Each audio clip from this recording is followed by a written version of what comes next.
예, 이제 오늘 10월 9일자 수업 이제 세 번째 시간이 되겠습니다. 그리고 이제 다음 주에는 우리가 이제 대면으로 만나서 수업을 하게 되겠고요. 오늘 여기까지 하면 그 다음에 이제 산상수훈 조금 할 수 있을지 모르겠습니다. 그러면 이제 다음 주부터는 본격적으로 이제 산상수훈에 들어갈 수 있게 됩니다. 그래서 이제 긴 시간 우리가 이제 거의 우리 학기의 전반부를 어떻게 생각하면 이제 오리엔테이션처럼 쓸 수밖에 없었던 이유는, 왜냐하면 그냥 산상수훈으로 들어가게 되면 그냥 뭐 성서 신학이 되든지 아니면 또 다른 뭐 이렇게 윤리론 뭐 이렇게 되겠죠. 제가 하고 싶은 얘기는 뭐냐면 누차 얘기합니다만은 신부윤리다. 이제 그 얘기를 하고 싶은 거죠. 자, 그러면 이제 오늘은 왜 신부윤리냐? 신부윤리라는 게 뭐냐?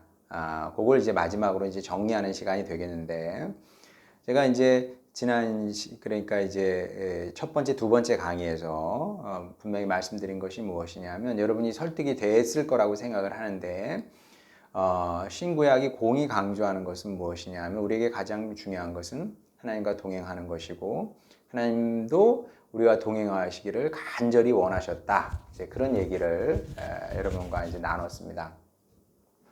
자, 그러면 이제 하나님께서 원하시는 게 뭐냐? 동행한다는 게 하나님께 어떤 의미고, 우리가 동행하시길 원하시잖아요. 그게 어떤 의미고, 그리고 그걸 통해서 하나님께서 원하시는 것이 무엇이냐? 그 얘기를 하고 이제 마치면 될 것 같습니다. 자, 이것도 이제 성경 구절을 좀 여러 군데 찾아봐야 됩니다. 자, 먼저 마태복음 22장 1절부터 한번 쭉 보도록 하겠습니다. 마태복음 22장 1절부터 제가 읽어보겠습니다. 예수께서 다시 비유로 대답하여 이르시되, 천국은 마치 자기 아들을 위하여 혼인잔치를 베푼 어떤 임금과 같으니, 이렇게 말씀을 하고 있죠. 자, 예수님의 비유에서 혼인잔치에 대한 이제 말씀이 이렇게 나오는 거죠. 자, 이게 물론 이제 혼인잔치 비유를 통해서 하시고 싶은 말씀이 있기는 합니다. 근데 다른 비유로 말씀해도 되는데 왜 혼인잔치의 비유냐? 여기에 이제 여러 가지 답이 가능합니다만은, 원래 사람이라는 것이 자기가 이제 많이 생각하고 있는 것이 말로 나오는 거거든요. 그렇지 않을까요? 실제로 이제 사업하는 사람들 만나서 이렇게 얘기를 들어보면 결국 뭐 돈 버는 얘기예요. 왜냐하면 거기에 대해서 늘 생각을 하기 때문에 그렇습니다. 예수님은 혼인잔치 얘기를 많이 하시는 거죠. 그리고 이제 뭐 가나의 혼인잔치도 있고 뭐 혼인잔치 얘기도 나오고, 하여간 혼인에 대한 얘기가 많이 나옵니다. 또 25장을 한번 보도록 하겠습니다. 마태복음 25장 여기도 1절부터 보게 되면, 그때의 천국은 마치 등을 들고 신랑을 맞으러 나간 10처녀와 같다 하리니, 처녀 얘기가 나오죠. 이건 좀 더 읽어보겠습니다. 그 중에 5은 미련하고 5은 슬기 있는 자라. 미련한 자들은 등을 가지되 기름을 가지지 아니하고, 슬기 있는 자들은 그릇에 기름을 담아 등과 함께 가져갔더니, 신랑이 더디 오므로 다 졸며 잘세. 밤중에 소리가 나되 보라, 신랑이로다, 맞으러 나오라 하매, 이에 그 처녀들이 다 일어나 등을 준비할세. 미련한 자들이 슬기 있는 자들에게 이르되, 우리 등불이 꺼져가니 너희 기름을 좀 나눠 달라 하거늘, 슬기 있는 자들이 대답하여 이르되, 우리와 너희가 쓰기에 다 부족할까 하노니 차라리 파는 자들에게 가서 너희 쓸 것을 사라 하니, 그들이 사러 간 사이에 신랑이 오므로 준비하였던 자들은 함께 혼인잔치에 들어가고 문은 닫힌지라. 그 후에 남은 처녀들이 와서 이르되, 주여, 주여 우리에게 열어주소서. 대답하여 이르되 진실로 너희에게 이르노니 내가 너희를 알지 못하노라 하였느니라. 그런즉 깨어있으라. 너희는 그 날과 그때를 알지 못하느니라. 자, 여기도 보게 되면 물론 뭐 혼인 잔치가 핵심은 아니에요. 주님께서 언제 오실지 모르니까 정신 차리고 깨어 있으라. 이게 이제 핵심이죠. 웃자고 하는 얘기입니다만은 어떤 사람은 그렇게도 얘기하더라고요. 야, 이게 사랑이 맞냐? 그 기름을 좀 나눠주지. 예, 그렇게 얘기하는 사람은 굉장히 어리석은 겁니다. 그럼 마치 토끼와 거북이 얘기를 들으면서 야, 거북이가 저기 산으로 막 저기 높은 산으로 올라간다는 게 그 말이 돼? 혹은 야, 토끼와 거북이가 의사소통을 어떻게 해? 말도 안 돼. 이건 정말 쓰레기 같은 동화야. 이렇게 말하는 것과 똑같은 겁니다. 왜냐하면 지금 이 비유가 얘기하는 것은 사랑에 대한 얘기가 아니거든요. 이 비유가 얘기하는 것은 무엇이냐 하면 주님의 오심을 준비해라. 그런 말씀인데 어쨌든 핵심은 뭐냐? 어쨌든 이 말씀을 이제 전달하는 그 틀이 있잖아요. 이야기 틀은 혼인 잔치에 대한 얘기입니다. 신랑은 예수님이고요. 신부는 우린 겁니다. 그러면 이게 주님께서 그 생각을 많이 하시고 계셨다는 겁니다. 그리고 이런 관점에서 우리를 보고 계시는 거죠. 주님 보실 때 당신은 신랑이고 우리는 신부인 겁니다. 자, 또 요한복음 14장 1절에서 3절, 요한복음 14장 1절에서 3절 한번 보겠습니다. 너희는 마음에 근심하지 말라. 하나님을 믿으니 또 나를 믿으라. 내 아버지 집에 거할 것이 많도다. 그렇지 않으면 너에게 일렀으리라. 내가 너희를 위하여 거처를 예비하러 가노니 가서 너희를 위하여 거처를 예비하면 내가 다시 와서 너희를 내게로 영접하여 나 있는 곳에 너희도 있게 하리라. 이 무슨 얘기겠어요? 결혼 얘기입니다. 결혼 얘기. 결혼 얘기. 신랑이 거처를 준비해야죠. 그래서 그 준비가 다 되면 신부가 거기 신혼 살림은 거기 들어가서 시작을 하는 겁니다. 그러니까 이것도 결혼에 대한 이제 말씀이다. 이렇게 얘기해도 하등 틀리지 않고 뭐 당연히 맞는 얘기입니다. 자, 그러면 여기만 그러냐? 요한복음 17장 21절 한번 또 보겠습니다. 요한복음 17장 21절. 아버지여, 아버지께서 내 안에, 내가 아버지 안에 있는 것 같이 그들도 다 하나가 되어 우리 안에 있게 하사 세상으로 아버지께서 나를 보내신 것을 믿게 하옵소서. 자, 여기서 핵심은 무엇이냐 하면 아버지 하나님과 예수님께서 하나가 되신 거죠. 마찬가지로 예수님을 믿는 사람들도 다 하나가 되어 우리 안에 있게 하사 하나가 되는 겁니다. 하나가. 이 하나가 된다는 것은 굉장히 중요한 포인트인데 어떤 면에서 그러냐 하면 하나가 된다는 말씀이 성경에서는 어디서 나올까요? 부부가 하나가 되는 거예요. 부부가 하나가 되는 거. 그 외에 관계적으로 볼 때 하나가 되는 것은 없죠. 누가 하나가 됩니까? 그러니까 이제 하나가 된다는 것은 부부가 하나가 되든지 아니면 이 말씀처럼 우리가 주님과 하나가 되는 거죠. 이게 무슨 의미겠어요? 무슨 뜻입니까? 그러니까 주님과 우리가 그러니까 이제 우리가 하나님과 우리의 관계를 생각할 때 하나님과 우리와의 관계를 가장 비유적으로 유비적으로 잘 보여줄 수 있는 관계는 부부관계 아니면 자식관계입니다. 저는 그렇게 생각해요. 부부관계는 하나님께서 처음부터 그렇게 정해 놓으신 겁니다. 그러니까 이제 뭐 점점 결혼을 안 하고 부부 시스템이 없어진다고 그래서 이제 저도 좀 걱정이긴 합니다만은 하나님께서 정해 놓으신 거예요, 그렇게. 왜냐하면 이게 특별한 관계거든요. 특별하죠. 왜냐하면 저하고 집사람만 해도 20 몇 년이에요. 26년, 27년을 서로 모르는 사람으로 지낸 거거든요. 만난 지 6개월 만에 결혼을 해서 지금까지 살아간단 말이죠. 근데 부부는 정말 특별한 관계입니다.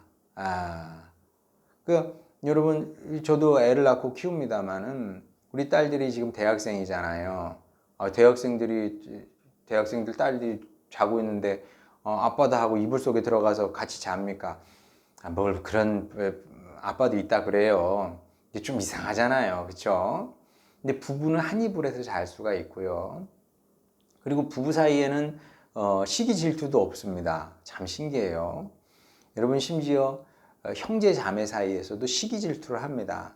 내가 어려운데 형, 누나, 언니, 오빠가 잘 됐어. 시기 질투합니다. 근데 부부 사이에는 그런 게 없거든요.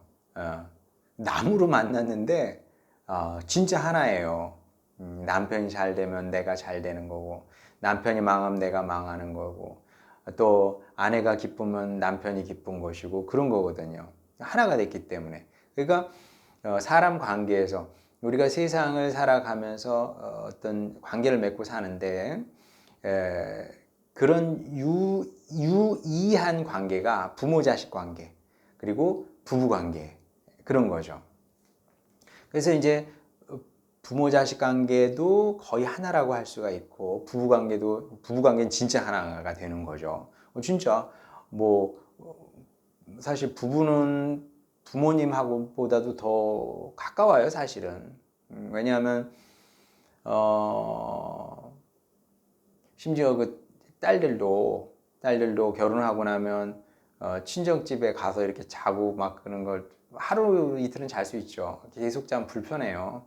예, 내 집에 와서 남편하고 있는 게 편하지. 예, 그렇게 되는 거거든요. 이 부부관계가 이제 아주 특별한 건데, 그 성경이 보다시피 이렇게 주님과 우리의 관계를 이제 부부관계로 이제 그리고 있는 겁니다. 자, 또 요한계시록을 한번 보도록 하겠습니다. 요한계시록 19장 7절 8절. 요한계시록 19장 7절 8절.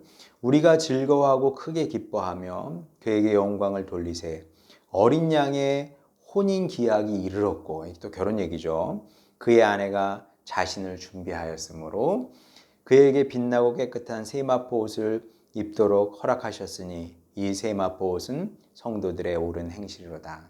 자, 신랑은 주님이고 이제 마지막 때에 거룩한 이제 아주 성대한 혼인 잔치가 열리게 될 텐데, 신랑은 예수님이고 신부는 여기서 이제 예루살렘인데, 사실 예루살렘은 교회인 동시에 성도들이죠.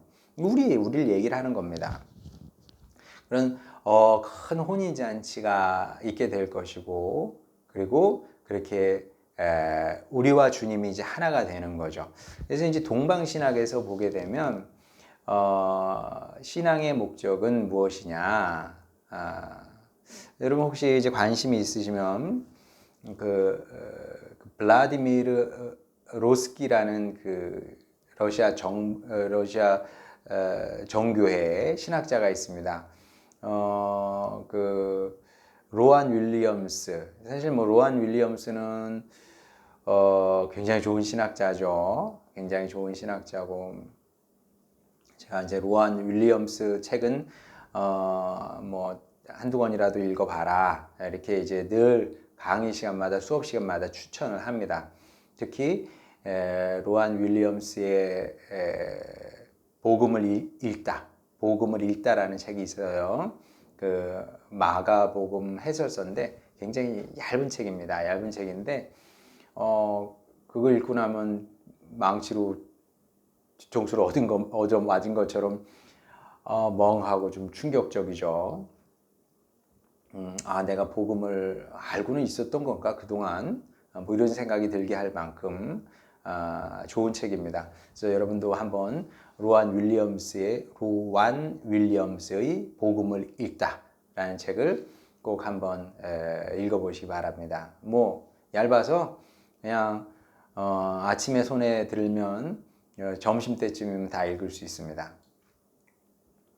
로안 윌리엄스의 스승이라고 할 수 있는 사람이 이제 그 블라디미르 로스키인데, 거기 보게 되면 로스키가 이제 강조하는 게 동방신학의 정교회죠. 동방 정교회. 이게 이제 우리는 이제 주로 이제 서방 신학을 배우고 있는 거예요. 그 어거스틴이죠. 어거스틴 계열로 이렇게 쭉 이어지는 서방 신학 전통을 배우고 있다면, 동방 신학 전통도 있거든요. 정교회 신학인데, 거기는 이제 조금 다릅니다. 거기는 이제 좀 신비적이고, 그리고 이제 그 서방 쪽에서는 이제 칭의를 강조한다면, 동방 신학에서는 theosis, 헬라어죠. theosis, 그 무슨 뜻이냐면 이게 그 영어로는 이제 deification인데, 신화. dei가 이제 하나님이잖아요. fication은 하나님이 되는 건데, 뭐 우리나라 말로 어떻게 번역하기는 좀 어려워요. 근데 하나님과의 합의를 얘기하는 거죠. 하나님과의 합의를. 그러니까 이제 하나님과의 합의를 이루어가는 것이 우리 신학에서 이제 굉장히 중요한 목표다, 이렇게 얘기를 하고 있는 건데, 그런 얘기를 지금 하고 있는 거예요. 요한계시록에서 이제 마지막 날에 성대한 잔치가 열리게 될 것이고, 그때 우리는 주님과의 혼인 잔치에 참여하게 되면서 온전한 이제 합의를 이루게 되는 거죠. 물론 지금도 이미 주님과의 결혼 상태이긴 합니다만은, 아직은 우리가 눈물이 있고 슬픔이 있고 고통이 있고 죽음이 있는 그런 세상에 산다면, 주님께서 만물을 새롭게 하실 때 혼인 잔치가 열리게 될 것이고, 우리는 주님의 신부로서 이 땅에 살면서 우리가 간접적으로 체험했던 그 결혼 관계를 통한 합의를, 온전한 합의를 주님 나라에서 이루게 된다는 얘기죠. 그리고 요한계시록 22장 16절 17절을 한번 보도록 하겠습니다. 요한계시록 22장 16절 17절. 나 예수는 교회들을 위하여 내 사자를 보내어 이것들을 너희에게 증언하게 하였노라. 나는 다윗의 뿌리요 자손이니 곧 광명한 새벽별이라 하시더라. 성령과 신부가 말씀하시기를 오라 하시는도다. 듣는 자도 오라 할 것이요 목마른 자도 올 것이요 또 원하는 자는 값없이 생명수를 받으라 하시더라. 자, 여기도 이제 성령과 신부가 이제 말을 한다 그러잖아요. 우리를 신부로 지금 그리고 있는 겁니다. 예루살렘이 신부이고, 새 예루살렘이죠. 새 예루살렘이 신부이고, 교회가 신부이고, 또 이제 우리가 신부다, 이렇게 이제 그리고 있는 건데, 이 신부에 대한, 근데 이 신부를 저는 뭐 비유적으로 설명할 필요가 없다고 생각합니다. 그냥 사실 그대로 말씀하고 있는 거죠. 호세아서를 봐도 그렇고, 구약의 아가서를 봐도 그렇고, 또 복음서, 그 다음에 마지막으로 요한계시록에 이르기까지 우리를 일관적으로 신부로 그리고 있는 거죠. 그러니까 우리는 주님의 아들이고 딸인 동시에 또 주님의 신부이기도 한 거죠. 우리의 정체성은 이제 다채로운 겁니다. 근데 어쨌든 신부다. 그래서 이제 우리가 이제 주님께 이제 어떤 존재이고 어떤 의미인지 이제 다가오게 되는 거죠. 이렇게 되면. 우리가 주님께 어떤 의미예요? 사랑받는 존재이고, 그리고 소중한 존재인 거죠. 그래서 마치 우리의 배우자가 아프면 우리도 아프고, 배우자가 잘 되면 우리가 잘 되는 거고, 그리고 배우자를 위해서 사실 우리가 사는 것도 일정 부분 맞는 거거든요. 주님께 우리가 그런 존재라는 겁니다. 자, 그리고 이제 여기에 대해서 또 그래도 한번 찾아보도록 하겠습니다. 에베소서도 보게 되면, 여기까지 다 하면 이제 시간 다 될 것 같습니다. 에베소서 6장 31절 아니죠. 에베소서 6장 5장이네요. 에베소서 5장 31절부터 보겠습니다.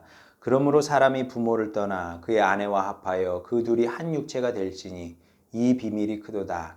난 그리스도와 교회에 대하여 말하노라. 뭐 우리가 지금까지 계속 해왔던 얘기인 겁니다. 그 남자가 여자와 합하여 한 육체가 된다. 하나가 된다는 거죠. 이 비밀이 크대요. 그러면서 무슨 얘기를 합니까? 나는 그리스도와 교회에 대하여 말하노라. 그러니까 그리스도와 교회의 관계가 신랑과 신부의 관계라는 거죠. 또 고린도후서 11장 2절 고린도후서 11장 2절에 보게 되면 내가 하나님의 열심으로 너희를 위하여 열심을 내노니 내가 너희를 정결한 처녀로 한 남편인 그리스도께 드리려고 중매함이로다. 이런 말씀도 있고요. 또 베드로후서 그리고 이제 그러면 이제 우리가 주님의 신부인 겁니다. 그러면 신부로 살아야 될 거 아니에요. 신부의 삶을 살고 신부로 준비돼야 될 거 아닙니까? 자, 그러면 뭘 어떻게 해야 되느냐? 고린도후서 11장 2절 보게 되면 그렇죠. 그래서 그리스도께 드리려고 중매함이고 그 다음에 에베소서 5장 25절 27절 보게 되면 남편들아 아내 사랑하기를 그리스도께서 교회를 사랑하시고 그 교회를 위하여 자신을 주심같이 하라.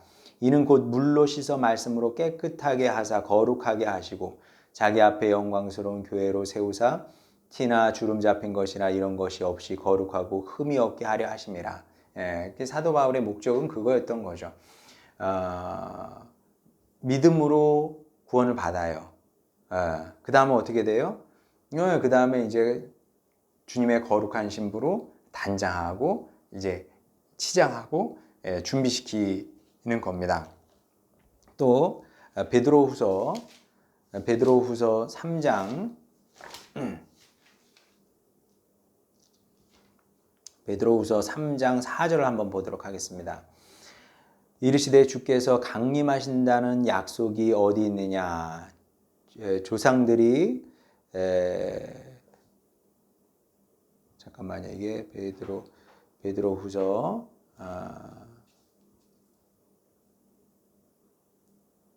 네, 14절입니다. 베드로후서 3장 14절. 그러므로 사랑하는 자들아 너희가 이것을 바라보나니 주 앞에서 점도 없고 흠도 없이 평강 가운데 나타나기를 힘쓰라. 이제 그리스도의 신부로서 우리가 이 세상을 이제 어떻게 살아가야 하느냐는 거죠. 그래서 기독교 윤리는 이게 중요한 겁니다. 제가 이 얘기를 하기 위해서 결국은 성경을 뭐 창세기부터 요한계시록까지 쭉 이제 대충이지만 훑어본 것이 왜 그러냐면 기독교 윤리의 핵심은 뭐냐? 착하게 사는 거냐? 도덕적으로 사는 거냐? 그것도 포함이 됩니다. 그건 기본이죠. 기본인데 그렇지만 기독교 윤리는 기독교 윤리가 관심을 갖는 것은 그게 아니다. 그리고 또 구원받는 방법에 대해서도 묻지 않아요. 기독교 윤리는 어떻게 하면 구원받을까? 거기에 대해서 묻지 않습니다. 왜냐하면 우리는 이미 믿음으로 구원을 받았기 때문에 그렇습니다. 여러분 이미 구원을 받았어요. 믿음으로. 자, 그러면 기독교 윤리는 이 상황에서 뭘 물어봐야 되냐면 구원받은 주님의 백성으로 그 다음에 혼인을 준비하는 주님의 신부로 뭘 물어봐야 되냐면 예수 그리스도의 신부로 우리가 어떻게 준비돼야 되는지 그걸 물어보는 겁니다. 왜냐하면 은혜로 구원을 받았단 말이에요. 우리는 은혜로 구원받았기 때문에 그러면 이제 우리에게 의무와 책임도 따르는 겁니다. 그 의무와 책임을 사람들이 싫어해요. 싫어하면 안 됩니다. 그럼 마치 뭐하고 똑같은 거냐면 부모님께서 우리를 위해서 희생하고 헌신하셨단 말이에요. 그렇죠? 아무도 부정하지 않아요. 자, 그러면 희생하고 헌신하셨기 때문에 자격이 있는 겁니다. 어떤 자격이? 너는 이런 저런 사람으로 살아라 라고 요구할 수 있는 자격이 있는 겁니다. 그리고 자녀에 대한 삶을, 아름다운 삶을 소망할 수 있는 권리도 있는 거죠. 마찬가지로 주님께서 우리를 핏값으로 사셨기 때문에, 그리고 우리를 위해서 헌신했기 때문에 우리가 잘 살기를 바라시는 거죠. 아름다운 인생을 살기를 원하시는 겁니다. 그게 잘못됐다고 말할 수 없어요. 그렇죠?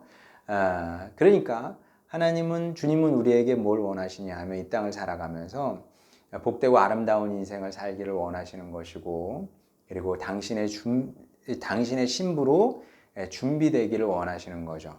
그래서 기독교 윤리는 이걸 해 말어 그러는 질문을 하는 게 기독교 윤리가 아닙니다. 신부의 윤리는 어떻게 하면 그걸 넘어서는 윤리가 필요한 거죠. 그것을 넘어서는 뭐 이게 옳고 그르고 그걸 넘어서는 윤리는 무엇이냐 하면 아름다움의 윤리입니다. 어떻게 하면 내가 주님의 아름다운 신부로 준비될 것이냐. 그러니까 세상 윤리보다 훨씬 더 승하고 위대한 윤리인 거죠. 그리고 주님의 은혜를 받은 사람으로서 그렇게 아름다운 신부로 우리를 단장해야 될, 꾸미고 단장해야 될 의무와 책임을 갖게 된다.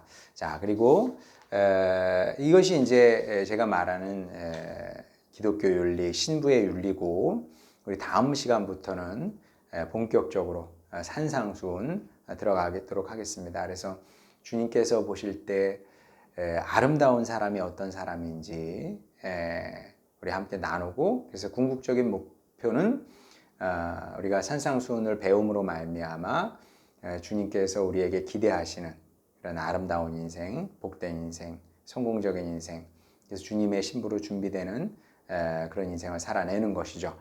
예, 고맙습니다. 오늘 여기까지 하고 우리 다음 주에 그 강의실에서 만나도록 하겠습니다.